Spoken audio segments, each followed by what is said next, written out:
our knife, come in here, scrape up a chunk, and who knows? This is why we put all those bits of brightness back in there. Get all that mountain to climb up, and watch. We say we don't like that, we want to go up a little bit higher. We'll come down over here, cover up all that space, all that light, right? But it kind of looks funky with that sheer drop now, so let's come back inside, change it up, boom, drop it off down that way, right? Scrape up this paint. You don't need all of this paint on the canvas all at the same time. It's going to be too much. We can literally make a whole nother mountain if you wanted to, right? However you want yours to look, you can take what's on the canvas, scrape it up, come over here, deposit a new little section of mountain, and have it look however you want, right? Scrape it off down the side. It's really neat, right? Come in here, shape it, do whatever, just to have it look like yours. That's all it has to look like, is your mountain. And now we'll take a 1-inch brush, and then we'll come in, and depending on the 3 P's of Paint with Josh, right? The amount of paint, pressure, and practice. We take that and we slide our brush out. And we start covering up that light color with this dark color, contrasting against it. Maybe we came over this way, right? Depending on how far we pull, depends on how long our mountain goes. Maybe this guy we drag down from the other way. Take him, we pull him down this way. So now there's this real fat ridge right there coming down the side, right? Maybe this guy back here is a little straight. If we pull him kind of straight down just on his right half, right, we come down and we hit that slope that this guy's come down and made for us, right? Down there like that. All these guys pulling off in another direction, going off to the side, right? We'll be able to highlight that in different ways. Now let's grab the face of this guy and drag him off over here, covering up all of our different areas. And we'll end up at that little slope spot right down in there. Or maybe this guy went this way, right? Who knows? We'll decide when we get down there about what it looks like and how we're going to highlight it. But that is a really cool looking mountain, you guys. Now, let's come and mix up just an enormous amount of mountainous snow. Now, when I'm doing a nice blue scene, I'm going to grab a bit of my white. We're talking about a good amount of white. Little teeny scrape of blue, because you don't need a whole lot. Watch how much this blue is going to overtake this white. All right? Boom, boom, boom. All of a sudden, turning our white pile into this sky blue color. I'm going to make it a little bit deeper and darker blue. So I'm going to add little bits of blue here and there. Scrape it up, mix it down, right? Get that nice color. Now, come over, grab some of our darkness and mix it into that guy. And so it dulls the color down, and it's not that pure sky blue anymore. We get all these little gray streaks in it. Come through, scrape up on that guy. And these are just our shadows, remember. So, decide where you want to have your shadowy area. Maybe we come back in here, drop this little sucker down like that, just a little bit, little piece of shadow on that side. All right, come off the back side of him up here, grab it, let it whip down right along the edge of that ridge that we had created in our brains, right? And you can come in and make it look much more however you want it to be. It's by going over it, going over it, going over it. Little thingies. It looks like a little shark. Little bits up here, right? Just pull it down, and the more that you pull it down, the more your mountain's going to grow. Now we got this little ridge coming down this way. All right, now let's say our guy came off and we started to come along and meet up with this little ridge right down in there, right? Nothing has to be perfect. It doesn't all have to make sense. As of right now, that's what the little mountain scene is going to look like, just like that, right? Pulling it off. Now we're going to come over here and mix up a lot more of our highlight color. So a little bit more white, much less blue. You can see that little teeny line of blue at the end there. That's all we mixed into this guy.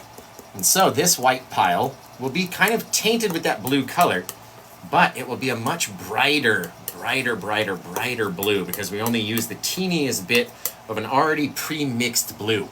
Let's come up and grab this color, right?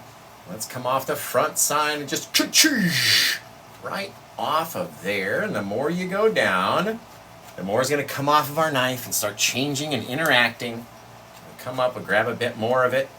Come down, start turning our angles like this. Now all of a sudden we had 2 different ridges coming down. But what if we wanted a real bright, like little spider? Just a crazy little piece of rock right in there. Sort of go off this way, and come down this way. Very cool. Woo! Love doing mountains. You guys, like there's literally not anything more fun than doing a mountain.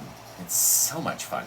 You get to play around and and just see where your little mountain wants to take you. You know what I mean? So much fun. All right, let's grab our little bit of white, come down in here, grab up, slide down, little pieces, not letting everything interact and become that light color. But it's too much of a straight line, so let's make it all crazy. Come off the side, right? And then we'll go down the edge, kind of rounding our little mountain off, just like that. Looks like a little guy with sunglasses on.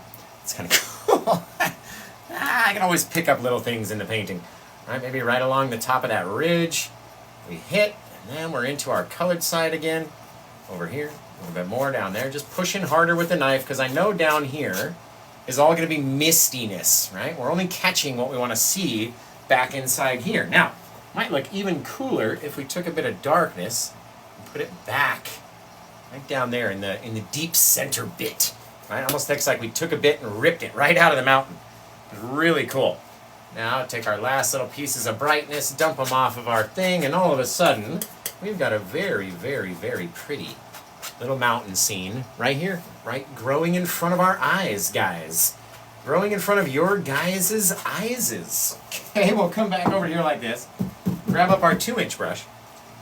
Now the 2-inch brush is going to make it very soft. It's like almost like blurring it off in the distance, where you have, when you go to take a photo, the stuff that's in the front is in focus and the stuff that's way off in the distance, kind of blurry. Right? You can't really see every single piece of every single little detail back there. Right? Just very light touch. Very light. And that way, you'll soften it without getting rid of all of that texture. Right? Back in here, so light, in the opposite way that we went. So if you went straight down, go straight up. You know what I mean? Very lightly. Get that soft little bit that we removed out of the mountain like that. Now, let's take that same brush. Doesn't have much paint on it, right? There's not a whole lot of paint on this brush. And then what do? We'll come in. Yeah, we'll go in like this, right? We'll come over here, tap up, and start to work that brightness down, just like a typewriter. All right, we're going down, coming back up, tapping it down. Coming back up, tapping it down. Coming back up, tapping it down. Working it down into all this excess mountain, right? All that bit is still mountain. You just can't really see so many details on it. And you don't want all of our thick paint all the way out here to the sides. Now, as we come in here, we start to rotate our brush like a clock, right? So you'd have your brush turning and going in different directions. As it's out this way, going down like a clock, turning over here, up into the paint, dabbing at it, dabbing at it, dabbing at it. Little different areas, just leaving little spaces so we can come in with some foreground trees in front of that guy. Soften it up, make a little cloud at the bottom, right? And come in, mix it up into little circles and little dealies, and we're just mixing the white color with the blue that's already on the canvas. And the more that you mix it, the more it interacts and becomes part of the scene. It's really cool. I like that one, guys. Remember, this one's available for sale. You can go to paintwithjosh.etsy.com, and it looks fantastic. Just fantastic. Now, let's grab a little bit of color onto one of our brushes here. A little bit of darkness. And let's come down with a little forest. Just a spooky, crazy little bit of forest in the back. Right? What if we had it in here? This is why we make it soft. So you can come in and tap in little trees and little bits that live very far away out here against the base of our mountain. But we don't want to come up and tap all that big, thick snow, which is why we leave little spaces in between. Right? And we come in here, really filling in, dropping down however tall you want your little forest to be, right? Dabbing it down. The more that we hit it and the more that we mix it, the more it makes it soft along the bottom, which is perfect. It's exactly what we want, right? So we'll come over here, dab it in, dab it in, dab it in, dab it in, dab it in. Now, take our 2-inch brush, come back, take this guy and start to streak him upwards. A little bit more pressure at the bottom, less pressure at the top. We're not trying to drag it through the snow. We're just trying to drag up a couple little streaks that make it look like there's 10 billion more trees out there than there actually are. Right, now we'll take this brush again, come back into here, and just start tapping away at it. And as we tap at it and bring it down and bring it down and bring it down, we're intermixing that darkness with the blue that's underneath, any little tiny little bits of light color that are there, kind of intermixing, becoming this foggy mist. Ooh, it's a foggy old mist back there, right? But if it's not misty enough for you and you wanted to make it a bit brighter, all you have to do is come in with our bit of our white color on the brush, right? I mean, you could even use our bit down here where we had that section where we used our snow, because you don't need a whole lot of paint, just a little bit. And then you can come in, up into our trees, maybe down underneath, just little circles, popping up here, twisting the brush, rotating it around, smushing it, right? You just want to have a mess. That's all. Just have a mess down there. And then you come in with your 1-inch brush, just like this, a little bit smaller. Right, 1-inch brush, come in there like that and start mixing it down and mixing it down and mixing it down and mixing it down. It starts to turn into its own little cloud, little foggy mistiness. And we'll come down over here and we'll pop it up and we'll pop it down. We'll make a little bit of crazy separation, right? We're separating where the mist and the trees meet the ground, right? Nobody knows where they touch the ground just yet. We haven't decided that yet, right? We haven't come in and told us where we're going to come down, so we have to put that bit of mist in there just to show it. Okay, now let's decide. What if we had... Ooh, that would look really cool, actually. Oh, guys, what if we did this? What if we took a bit of white onto our brush, right? Pulling it down on both sides. Itch your nose with it. And then come back here and let's start pulling down very lightly in this like downward angle. Flip our brush over, pull it down like that. There we go. Beauty. All right, and streak it down. Streak it down, streak it down, streak it down. Very cool. Very cool. Now that is going to be our watery section, right? We're going to come in here, a little bit more pressure onto our brush, on our 2-inch brush, going to make it a little softer. Looks like a little sandy area, right? So we're going to come across very light, not going to try to come across too hard, and that way we'll leave our little tree trunks and little bits that are reflecting down in there. Now, what if we take that same brush, come over here into our white and into our blue, littlest bit. Doesn't need to be super blue, and it doesn't have to be super white either, right? Say we had, ooh, what if we did? Like a little hill back there, I would imagine, but do we do it grassy or do we do it snowy is the question, right? Maybe come down like this, right down towards the base, but we're going to leave a little bit of a dark line in between our water and our snowy field that now lives back here, right? That little bit of thing, a little bit of action. And as we come down with less paint on our brush, right, we can come down and shrink this guy down, dragging him closer and closer and closer, because the separation doesn't have to be so big. Right? But you do want to have a bit of dark separation in between your riverbank and then your far away snowy field back here, right? The more that we put on, take a little bit more white, come down, brighten it up.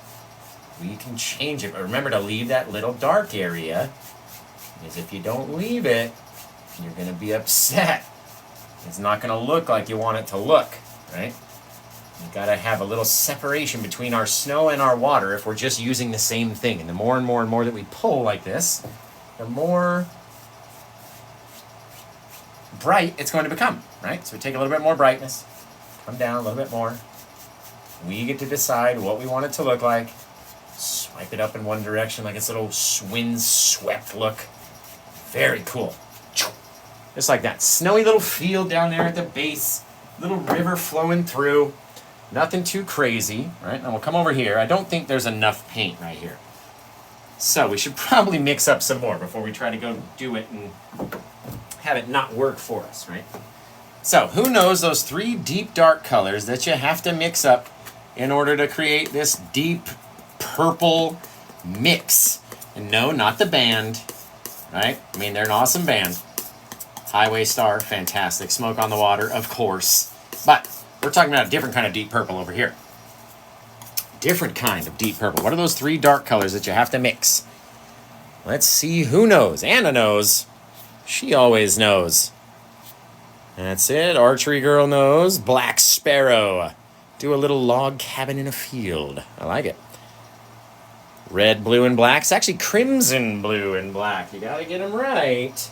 Crimson, blue, and black. Now, let's take that crimson, right? Because our red, this is even crimson over here. We don't even have red on our palette. But the crimson is a much deeper, darker, like maroon, mauve, like reddish color, right? But it's darker than just your bright red.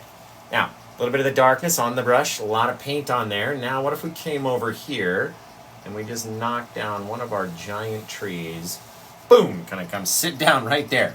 As we come into this guy, we're going to tap in very lightly, and then the more that we go down, the more we smash against the canvas, right? Touching the whole bristles of the brush against the area that we want to project branches onto, right? And a lot of times I'll work from the trunk one way out, and then come back and go trunk opposite way out, smacking little bits, because they don't have to be humongous, right? Just like that, with that bit of misty fog. We didn't put too much snow on our mountains, so there wasn't a lot of snowy background in the way, right? If you try to put all this thick paint all over all of that snowy nonsense right here, it'll just start to turn into mush. And you're going to be like, why doesn't this work? I don't like this painting thing, right? It's because you're not doing it right. You got to have a little bit of area back there. Same thing when we put our big guy over here on this side of our field, or our river. You got to do the same thing. Have a lot of paint and not have so much paint in the background, just enough to have it contrast off, right? Just like that. Let's come in here. After we slide this guy out, where's he going to end up? Is my question. If we take his base and we start to move it one way and then start to slide it the other way, and then work him kind of all ways around to make it look more 3D, right? Then where's he going to sit back in here? Turn the brush on the corner and start smacking out just little bits.